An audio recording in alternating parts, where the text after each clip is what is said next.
کھانے کے بعد رسول اللہ صلی اللہ علیہ وسلم کی دعاؤں میں سے ایک دعا جو مسلمان کھانے کے بعد خدا کا شکر ادا کرنے کے احساس کے ساتھ پڑھتے ہیں، اس دعا پر وحید الدین خان صاحب کی ایک فکر انگیز تحریر کھانے کے بعد کو یہاں سنتے ہیں۔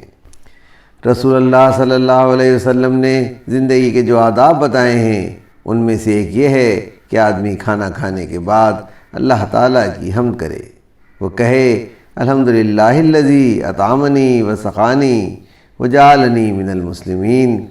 اللہ کے لیے شکر و تعریف ہے جس نے مجھے کھانا کھلایا، جس نے مجھے پانی پلایا اور جس نے مجھے اسلام والوں میں سے بنایا۔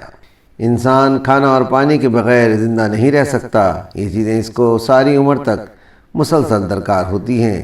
اللہ تعالیٰ نے انسان کی اس ضرورت کو انتہائی کامل انداز میں پورا فرمایا ہے۔ زمین پر ایک طرف بڑی مقدار میں پانی مہیا کر دیا ہے، دوسری طرف اس کا انتظام کر دیا ہے کہ آدمی معمولی محنت سے ہر قسم کی غذائیں اپنے لیے تیار کر لے۔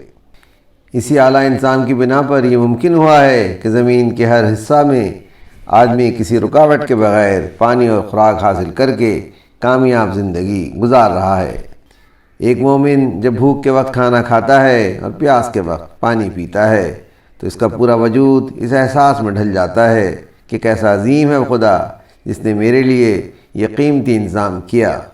اگر یہ انتظام نہ ہوتا تو میں بھوک اور پیاس سے تڑپتا رہتا، مجھے نہ کہیں کھانا ملتا جس سے میں اپنی بھوک مٹاؤں اور نہ مجھے پانی ملتا جس سے میں اپنی پیاس بجھاؤں۔ اس کی روح کا یہ اعتراف اس کی زبان پر حمد کے کلمات کی صورت میں جاری ہو جاتا ہے۔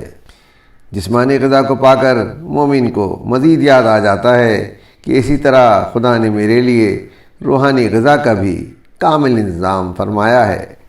وہی اعلام کے ذریعے اس نے اپنی مرضی کا علم اتارا اور اس کو ممکن بنایا کہ میں اس علم کے مطابق زندگی گزار کر اپنے لیے ابدی کامیابی کا استحقاق پیدا کر سکوں۔ یہ یاد اس کے شکر اور حمد کے احساس میں مزید اضافہ کر دیتی ہے۔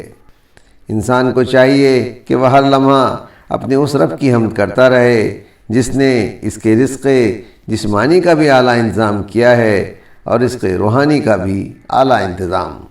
تحریر وحید الدین خان، آواز سراج الدین۔